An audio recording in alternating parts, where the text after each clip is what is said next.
Ibu, Assalamualaikum warahmatullahi wabarakatuh. Waalaikumsalam warahmatullahi wabarakatuh. Izin diperkenalkan dulu ya Ibu. Perkenalkan, nama saya Cucu Permatasari dari Prodi Pendidikan Guru Sekolah Dasar.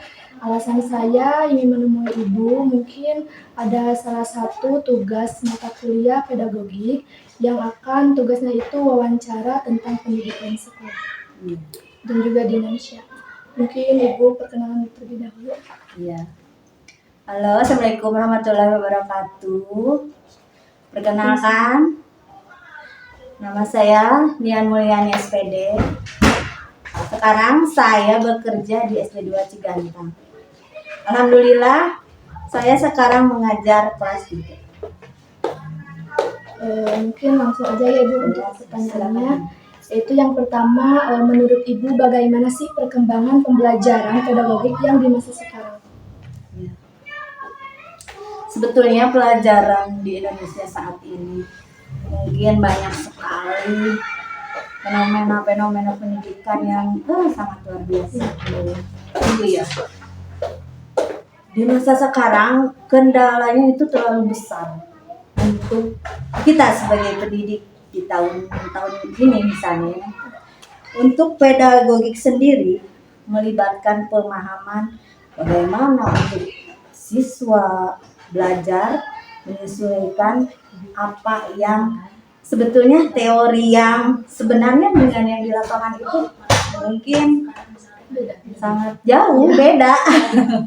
Tapi walaupun seperti itu, kita sebagai pendidik harus tetap menjalankan apa yang sudah diaturkan dari pemerintah melalui pendidikan bagian pedagogik. Misalnya kita harus menyiapkan kurikulum yang sesuai, pembelajaran yang sesuai dengan apa yang sudah direncanakan dan ada di dalam kurikulum saat ini. Dalam persiapan misalnya untuk pembelajaran harian juga tetap kita harus terpaku dan terfokus pada kurikulum yang sudah ditetapkan pemerintah saat ini. Itu juga harus mencakup ke persiapan, penilaian, dan intinya melibatkan siswa, orang tua, dan lingkungan sekitar yang kemudian pengelolaan kelas, penilaian, semuanya itu tercakup dalam pedagogik itu sendiri.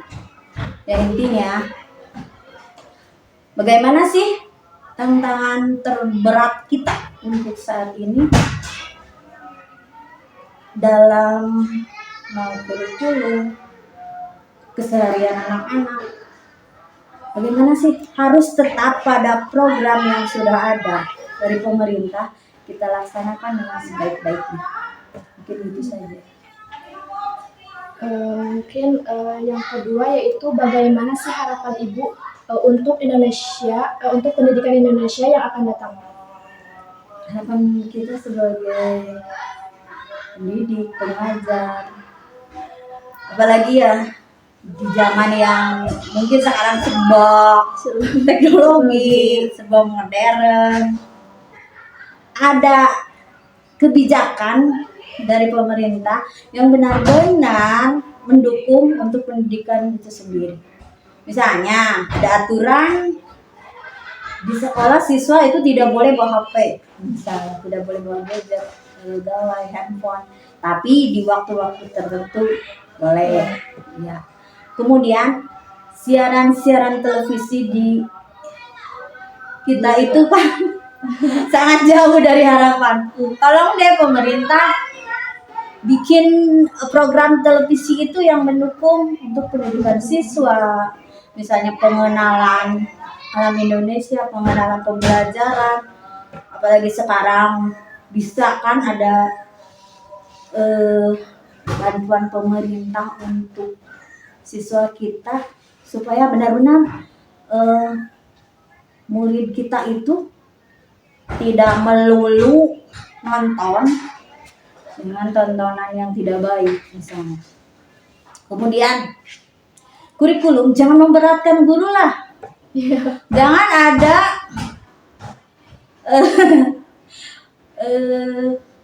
misalnya kelakar kita ya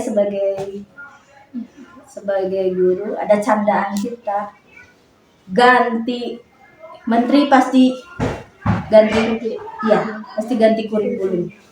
Itu kan membuat image pemerintah itu, menurut kita ya, menurut saya pribadi, membebani guru untuk hal-hal yang sifatnya administratif itu, administrasikan.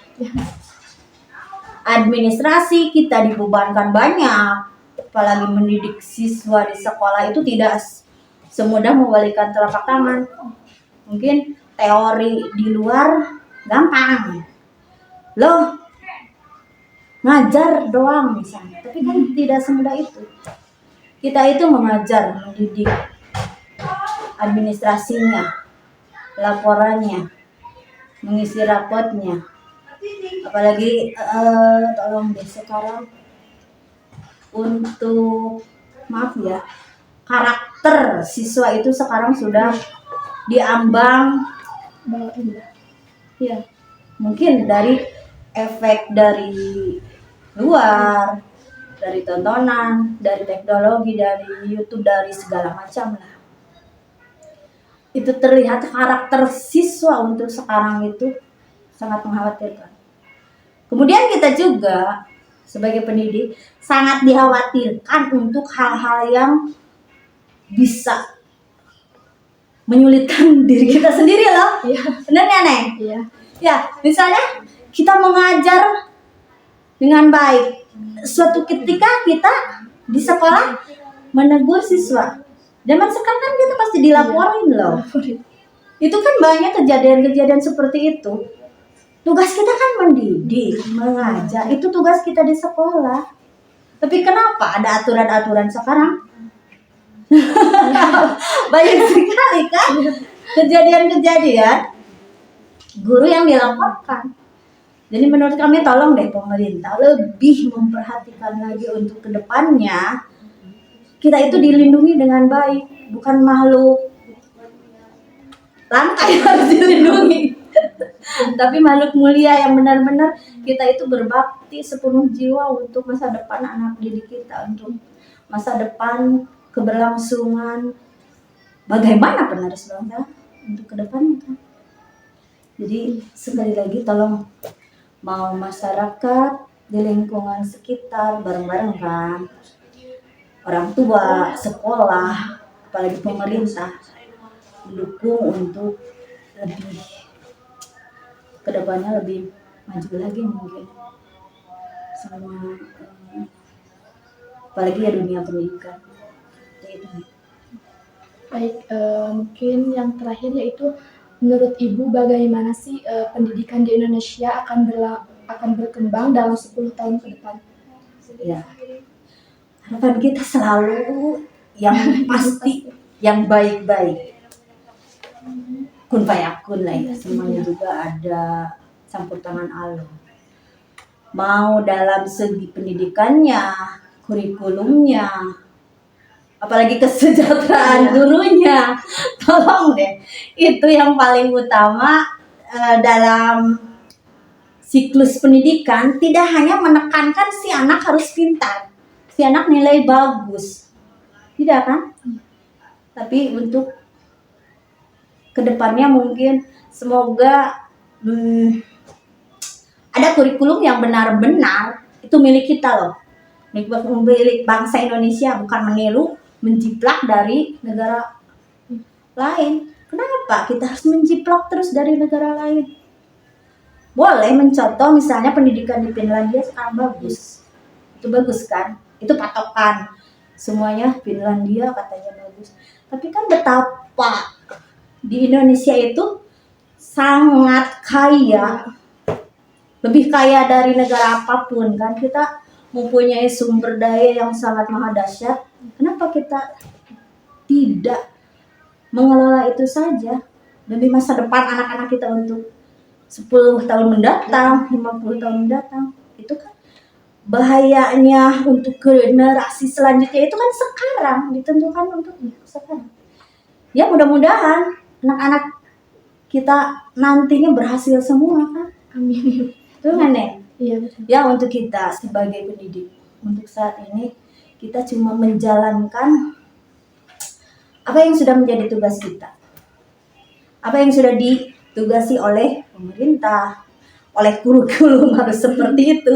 Iya. Ya kita semuanya niatnya lillahi ta'ala untuk masa depan anak-anak generasi penerus bangsa kita, dan semoga untuk pendidikan 10 tahun ke depan akan lebih baik lagi, karena sebetulnya Indonesia itu kan negara yang sangat hebat loh, hebat, kita harus bangga jadi orang Indonesia yang punya semuanya, mau kulturnya, mau keanekaragaman, semuanya itu indah banget kan sebetulnya. Cuman pemanfaatannya saja itu kita mau dilibatin ke kurikulum kayak mau apa kayak. Yang penting mah si anak itu harus tahu loh, harus bangga ini loh Indonesia. Seperti itu kan. Apalagi kan masa yang akan datang 10 tahun bakal ada apa Ibu namanya juga? Emas itu apa? Iya, Indonesia menuju Indonesia emas nanti. Mudah-mudahan untuk kedepannya sekali lagi kita hanya bekerja lillah semuanya. Niat lillahi ta'ala karena Allah semuanya. Dengan campur tangan dari pemerintah supaya Indonesia untuk kedepannya, apalagi di dunia pendidikan, lebih baik lagi, anak-anak semuanya soleh-solehah semuanya, dan guru juga yang penting kesejahteraannya guru diperhatikan. Itu saja mungkin ya. Dah Mungkin cukup sekian wawancara dari saya. Mohon maaf mengganggu waktunya. Terima kasih telah membantu mata kuliah yang telah saya lakukan tugas sekarang. Mungkin dicukupkan sekian. Terima kasih. Wassalamualaikum warahmatullahi wabarakatuh. Iya, waalaikumsalam warahmatullahi wabarakatuh.